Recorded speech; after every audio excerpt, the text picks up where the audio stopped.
बेटी हुई थी तो 3 रानियों में से किसकी बेटी थी वो?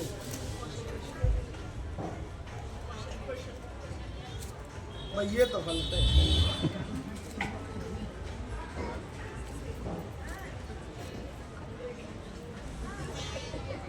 जो शांता नाम की बेटी थी वो महारानी सुमित्रा की थी।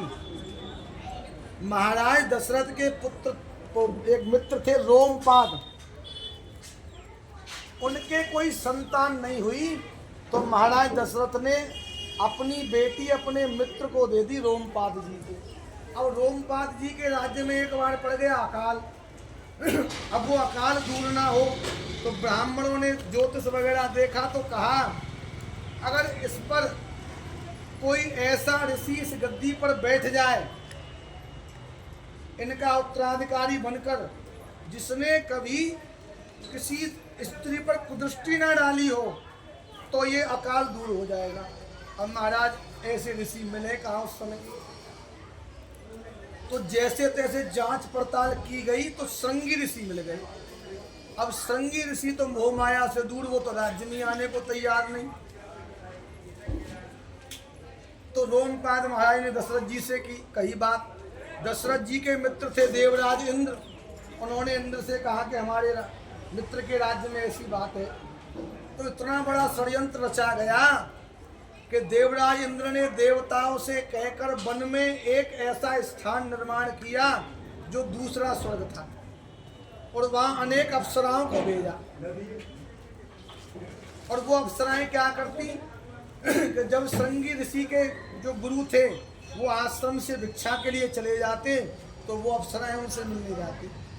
तो श्रृंगी मुनि समझते ये भी कोई ऋषि हैं, हमारे गुरु जी के डारी है, इनके डारी नहीं। तो उन्होंने तो कभी स्त्री देखी नहीं, उनका जन्म ही हिरणी से हुआ था। तो उन अप्सराओं ने कहा देखो यहाँ तुम तपस्या करते हो ना, पर हमारा मन यहाँ नहीं लगता, हमारी तपस्या में मन तो हमारे आश्रम में लगता है।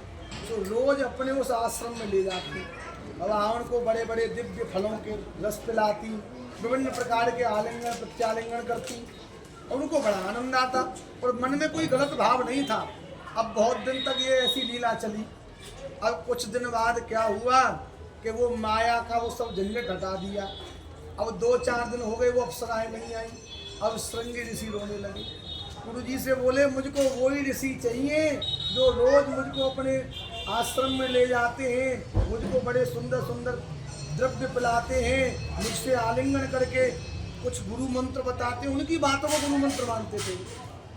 अब वो ऋषि कहाँ से लाए, बड़े परेशान। उनके गुरु जी ने ध्यान लगा के देखा, समझ गए चौपट पात हो गया सब, जितनी तपस्या कराई सबका नाश कर गई अप्सराएं। उसी क्षण संतों के आदेश से रोमपाद राजा गए उनके गुरुजी के पास, श्रृंगी मुनि को लेके आए और शांता का विवाह करा दिया। अब क्योंकि दामाद भी पुत्र के समान होता है, तो दामाद पुत्र के समान होता है, तो श्रृंगी ऋषि उस गद्दी पर बैठ गए और वहाँ का अकाल दूर हो गया। प्रेम से बोले राधे राधे राधे। पर सज्जनों वो पुत्री तो अपने मित्र को दे दी, उसका विवाह श्रृंगी ऋषि के संग हो गया। अब यहाँ तो कोई पुत्र नहीं। अब राज्य का उत्तराधिकारी कौन बनेगा? एक बार की बात सज्जनों की, दशरथ जी के कोई संतान नहीं थी, तो वशिष्ठ जी ने एक दिन लीला की दशरथ जी को इसलिए उकसाने के लिए कि पुत्र के लिए कुछ कि एक बार उनके आश्रम में दशरथ जी आए, क्योंकि दशरथ जी का आजाद था संतों के आश्रम में तो जिस समय दशरथ जी गए तो उसी समय वशिष्ठ जी की पत्नी अरुंधति ने अपने एक छोटे गोदी के बच्चे को काट दिया नाखून से, तो वो बच्चा रोने लगा। दशरथ जी बोले माताजी आपका पुत्र क्यों रो रहा है, क्या चाहिए इसको? तो अरुंधति जी बोली अपने पति से कि देखो मैं महाराज से तो कुछ नहीं कह सकती, पर ये पुत्र इसलिए रो रहा है, ये कह रहा है माताजी आपकी और पिताजी की यजमानी तो चल रही है। क्यों? क्योंकि आपके यजमान तो महाराज दशरथ हैं, पर मेरा तो कोई यजमान ही नहीं है, मेरा जीवन आगे कैसे कटेगा? पर दशरथ जी ने इस बात को अनसुना कर दिया। तो वशिष्ठ जी ने विचार किया फिर कभी कोई समय आएगा, अब जब तक ये मेरे पास नहीं आएंगे मैं कुछ नहीं कहूंगा। तो एक बार की बात बहुत समय जब निकल गया तो दशरथ जी ने दर्पण देखा। तो क्या देखा उसमें? श्रवण समीप भये सुत केसा मनहु जठरपन असुपदेशा, कि मेरी कान की बगल में बाल सफेद हो गए, मैं बूढ़ा हो गया, बुढ़ापा मुझको आ गया, पर मेरे कोई संतान तो है ही नहीं, पुत्र तो है ही नहीं, मेरे पूर्वजों को जल कौन देगा, इस वंश को कौन आगे बढ़ाएगा, इस गद्दी को कौन संभालेगा। तो ग्लानि हो गई मन में, और ग्लानि जब हुई तो गुरु जी के पास गए। देखो सज्जनों, ग्लानि का अर्थ है दुख।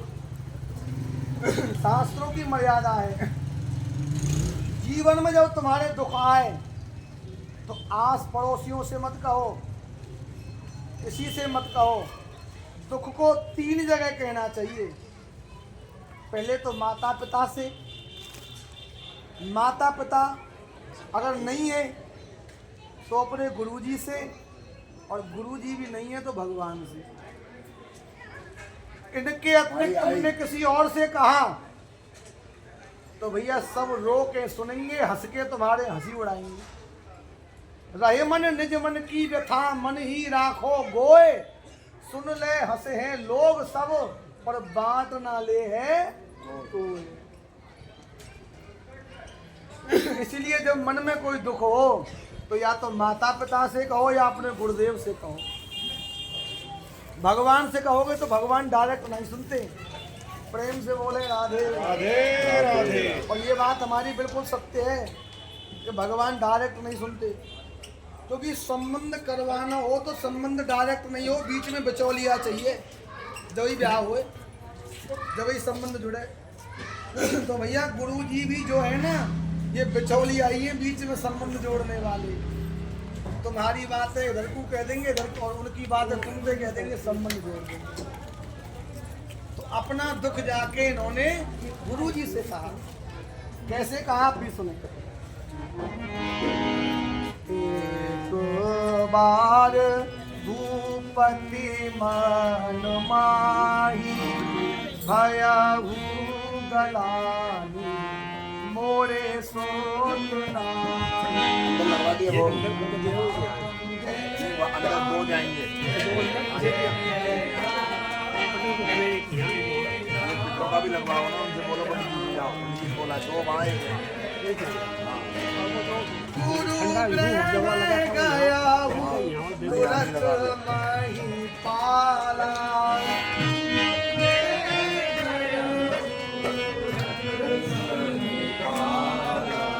चरण लाग कर विनय विशाला।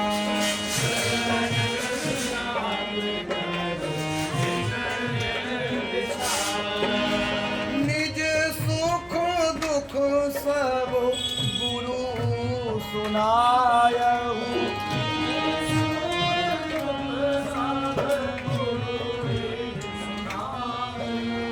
कहीं वशिष्ठ बहु विधि समझायहु।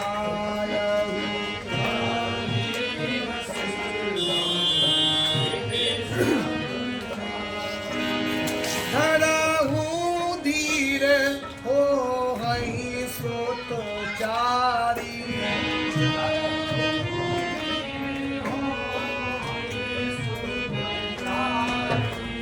त्रिभुवन विदित भगत भयहारी।